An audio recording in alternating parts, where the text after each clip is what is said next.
के बीच कलू जी एगो सॉन्ग लेकर आयल बनी जौना के बहुत ही सुपर डुपर हिट ओकर परफॉर्मेंस बा। बहुत ही अच्छा सॉन्ग बा जौना में वो बहुत सारा ऐसा बात बोले बनी कि जौन के काफ़ी अट्रैक्ट करता और बहुत ही मज़ा आता वो सॉन्ग सुन के।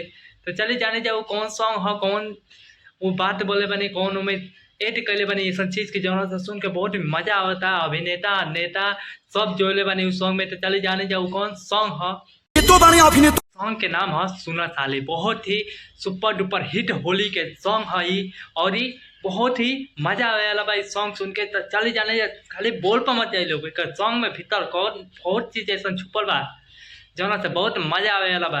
कहलो भैया इस सॉन्ग में बोले बना कि युवा नेता खोजबू तो तेजस्वी जी के देम सुना साली हो, और ई हैंडसम नेता खोजबू तो चिराग पासवान जी के देम। अरे युवा नेता खोजबू तेजस्वी भैया के दे, हैंडसम नेता खोजबू चिराग भैया के दे सुना साली हो। क्या बोले बना कि अभिनेता में खोजबू हीरो में तो दिनेश भैया के देम, ट्रेंडिंग वाला खोजबू तो खेसारी भैया के देम, और सिंगर खोजबू तो पवन सिंह के देम।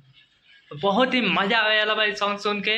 अरे हीरो जीजा खोजबू अपना नीरबू भैया के दे सुना साली हो। खुल के बताइए। गायक जीजा खोजबू अपना पवन भैया के दे सुना साली हो। ट्रेंडिंग वाला खोजबू हम ई होली का सॉन्ग बहुत ही धमाल मचावे वाला इस सॉन्ग आ गइल बा हमी के बीच, और ई होली में बहुत ही सबसे ज्यादा सुपर डुपर हिट रहे वाला ई सॉन्ग बा सुना साली हो। बहुत ही super duper hit blockbuster Holi song बा।